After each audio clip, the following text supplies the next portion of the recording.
I don't need another cowboy. The woman didn't even look up from the broken fence she was repairing. I need a husband. The words hit harder than any rejection. The tired man standing at the farm gate lowered his old duffel bag. Dust covered his boots.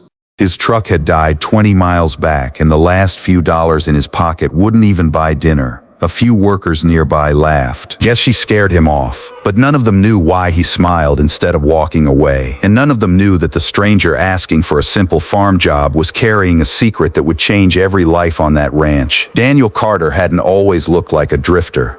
Years earlier, he had built one of the most respected agricultural equipment companies in the country with his late father. But after losing both his wife and daughter in a tragic accident, nothing seemed important anymore. He stepped away from the company. He left the board in charge. He disappeared without telling anyone where he was going. The newspapers called him missing. His business partners assumed he'd never return. For 2 years, Daniel traveled from town to town, working small jobs under his first name only. He wanted silence, not luxury.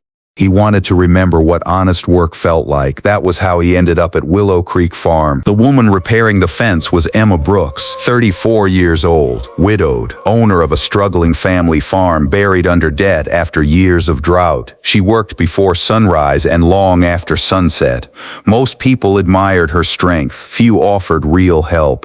Daniel noticed the blistered hands before he noticed anything else.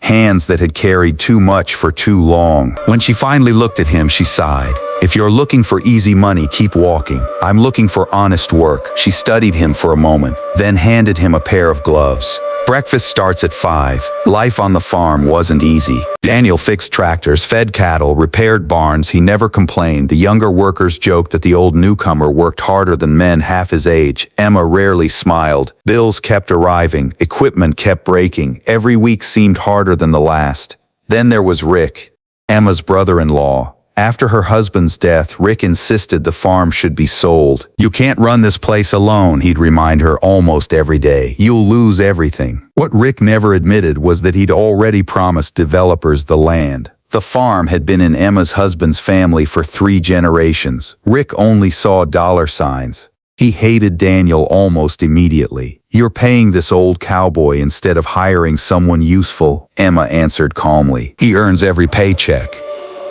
Rick laughed.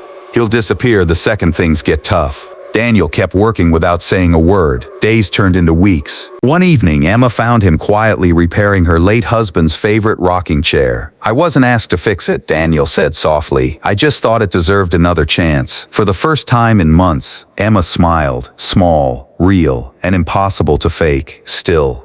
The bank's deadline grew closer. Unless $40,000 appeared within 2 weeks, Willow Creek Farm would be auctioned. Rick couldn't hide his excitement. You've lost. Emma simply nodded. Maybe she believed him. Maybe she was just too exhausted to argue anymore. The county fair arrived that Saturday. Emma entered her family's prize cattle, hoping to win enough money to buy herself a little more time.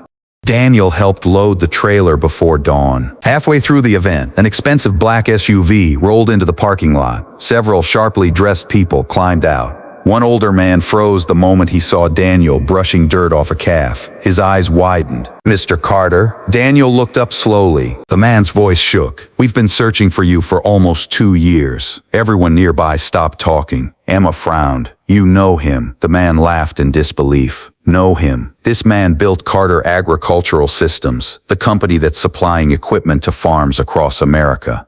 Rick burst out laughing. Nice joke. The executive opened a leather folder. Inside was Daniel's photograph, company documents, financial reports, and a letter requiring his signature. Our board can't move forward without you. The company is now worth nearly $3 billion. Silence. Even the wind seemed to stop. Rick's face turned pale. Emma stared at Daniel. You never told me. Daniel looked at the ground. I came here because I didn't want anyone treating me differently. I wanted people to know me before they knew my money, the executive continued. We've also discovered illegal contracts involving land purchases. Rick suddenly stepped backward. Daniel looked directly at him. No one should lose their family home because someone else is greedy. The investigation had already begun. Rick's secret agreements with the developers were exposed. Every forged document, every hidden payment, every lie. A month later, the auction was canceled. The debt disappeared. Not because Daniel bought the farm. Emma would never have accepted that. Instead, Daniel connected Willow Creek Farm to a new farming program his company had been developing for independent family farms. Low-interest equipment, modern irrigation, training, fair contracts. No special treatment, only opportunity. Emma insisted on paying every dollar back. Daniel respected her even more for it. Rick faced legal consequences for his fraud and quietly disappeared from town. The workers who once laughed at the old cowboy now spoke about him with respect. But Daniel cared most about one quiet evening. The sun was setting across the fields. Emma walked beside him. "You remember what I told you the first day?" Daniel smiled. "You said you didn't need a cowboy," she laughed. "I was wrong." He raised an eyebrow. She reached for his hand. "I still don't need a cowboy. I need someone who stays this time." He didn't smile alone. Sometimes the richest person in the room is the one carrying the deepest scars, not the biggest wallet. Kindness has a way of revealing who people truly are long before success ever does. Have you ever been judged before someone knew your real story? Share your experience in the comments below.